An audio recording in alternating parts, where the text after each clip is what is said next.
Comment sortir l'économie française de l'enlisement? Comment réduire notre déficit?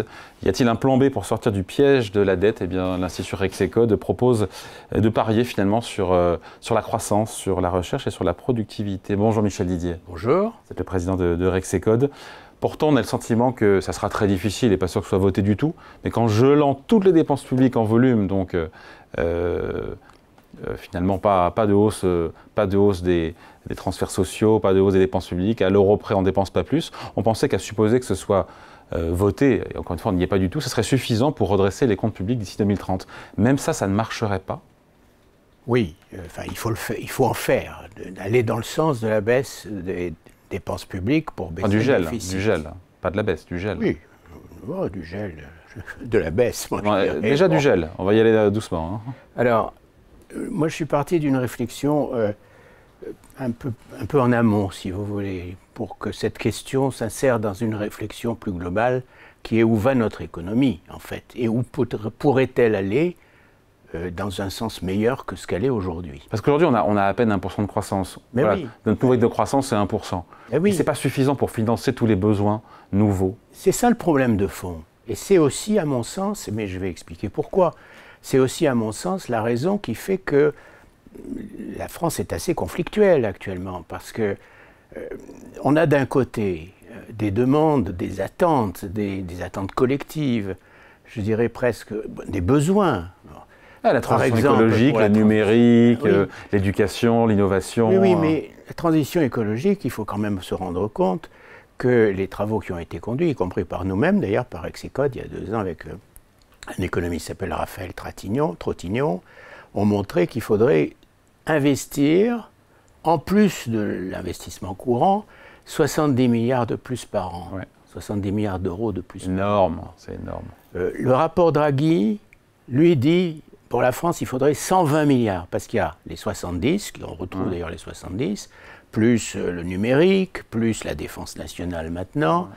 Donc, ces 120 milliards d'euros, on les trouve où?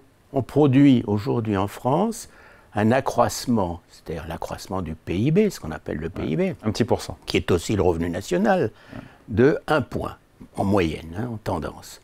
Pas cette année, on va faire 0,6, 0,7. Bon. Ça fait 30 milliards d'euros.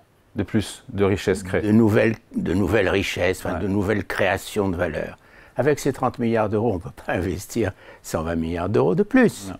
Donc c'est conflictuel parce que chacun veut tirer un peu la couverture à lui dans ces 30 milliards d'euros. D'où l'idée de produire plus. Bah oui, c'est ça la base. Oui, si on avait une croissance à 2%, évidemment que ça changerait tout. D'accord, eh bien oui, on est sauf que ce n'est pas d'un claquement de doigts qu'on y arrive. Non, pas du tout. C'est pas d'un claquement de doigts, mais ça peut résulter d'un effort. Attendez, juste, si on passe à 2%, ça fait 30 milliards d'euros de plus. Donc finalement, on aurait 60 milliards pour financer. On financerait la moitié de nos nouveaux besoins. On financerait la moitié des nouveaux besoins, mais le compromis qui est suggéré un peu dans ce schéma-là, c'est que, par ailleurs, tous les besoins ne sont pas de la même urgence.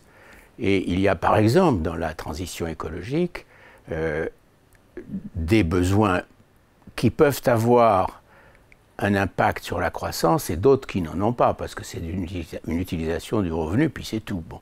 Donc on peut hiérarchiser les fameux 120, qu'on ne pourra pas obtenir, ça c'est pas possible. On peut les hiérarchiser de manière telle, et c'est une des propositions qu'on fait, de manière telle que on ramène l'objectif à 60, ce qui est déjà 2 fois plus qu'aujourd'hui. Ça détend l'atmosphère quand même. Et deuxièmement, que dans ces 60, on choisit ceux qui ont un impact positif sur la croissance. Je vous donne un exemple. Dans le domaine de la transition énergétique et climatique, il y a des choses qui consistent à boucher les fenêtres. Bon, boucher les fenêtres, ça n'apporte pas beaucoup de croissance. C'est une utilisation de la croissance. On utilise son revenu à ça, et d'ailleurs les gens hésitent, et il faut donc même que l'État mette la main à la poche. Mais il y a aussi des efforts d'investissement technologique qui vont pouvoir qu'on peut exporter dans le monde, ce qu'a fait la Chine avec les batteries. Bon, on ne peut plus le faire sur les batteries, c'est trop tard, mais on peut trouver des points d'application de notre recherche qui apportent non seulement de la croissance, parce que ça rentre dans la fonction de production, concrètement, c'est productif. Concrètement, comment on fait concrètement, si vous étiez ministre de l'économie, pour augmenter la croissance potentielle, la croissance de la France, pour la faire passer de 1 à 2%? C'est tout seul qui peut faire. C'est les Français. C'est les Français. Et nous proposons donc, justement, pour passer de 1 à 2, parce que tout le sujet, il est là, tout le monde serait d'accord si on avait plus que 1. De croissance. 2%. Mais on n'y arrive pas parce qu'il y a des blocages. Et pour y arriver, il faut qu'on fasse un peu un effort collectif. Alors, ouais. Cet effort, il peut reposer sur 4 piliers. Peut-être d'autres, mais nous en proposons 4. Un effort de productivité. Et nous proposons ce que peut être une politique de productivité. À savoir? Il faut, par exemple, pour les entreprises qui sont à la frontière, les plus avancées, c'est de la recherche. C'est stimuler la recherche. Pour les entreprises qui sont pas à la frontière technologique, qui sont en dessous, c'est plutôt de permettre de faciliter le renouvellement du tissu entrepreneurial. C'est de suggérer, par exemple, évidemment, on retombe sur des questions disons, de réglementation. Bon, on sait bien qu'en France, en Europe, il y a un problème d'excès de réglementation, donc c'est plutôt vers la réglementation qu'il faut se tourner. Enfin, il y a toute une série qui sont explorées, mais on n'a pas proposé un plan, on a proposé des directions sur lesquelles il faut travailler. Je terminerai pour dire tout à l'heure comment on pourrait s'y prendre pratiquement. Deuxième pilier, c'est les piliers de la fonction de production. Comment produire plus? Il faut soit augmenter les facteurs de production, capital et travail, soit augmenter la productivité. D'où la politique de productivité. Deuxième politique, deuxième stratégie possible, le capital. Le capital, il faut augmenter l'investissement, globalement. Stimuler, et pour ça, c'est l'épargne. L'épargne. Aujourd'hui, elle revient un peu à l'ordre du jour. Mais tout le monde la met à tout bout de champ et à toutes les sauces. Non, moi je dis l'épargne, c'est d'abord l'épargne de croissance. Or en France, et malheureusement un peu en Europe, l'épargne ne va pas vers la croissance. Elle va vers la sécurité. Elle va vers... regardez où vont l'épargne des gens. Ils vont le livret de caisse d'épargne. Regardez d'ailleurs, c'est intéressant. Bien, mais... Cette semaine, on a eu le patrimoine des ministres. Et c'est intéressant de voir. Je ne pense pas qu'on y arrive avec le seul patrimoine des ministres. Non, c'est pas le sujet. C'est comment il a investi. C'est pas le fait qu'il y ait 2 millions de patrimoine en moyenne. On s'en fiche, ça. C'est comment ce patrimoine est investi. En immobilier, en assurance vie défensive, en euros. Et donc nos ministres, finalement, épargnent, ressemblent bien aux Français. Et comme tout le monde. Très peu risquée, très rationnels comme les Français. Et les Français, qu'est-ce qu'ils font? Ils ne veulent pas prendre de risques. Ils ne veulent pas aller se mettre dans des fonds qui peuvent rapporter de l'argent, mais qui peuvent aussi faire perdre leur... Et donc alors on fait quoi? Comment? Ah oui, j'ai lu que vous proposiez un truc. Un fonds d'investissement à capital garanti des entreprises de croissance. Voilà. C'est antinomique.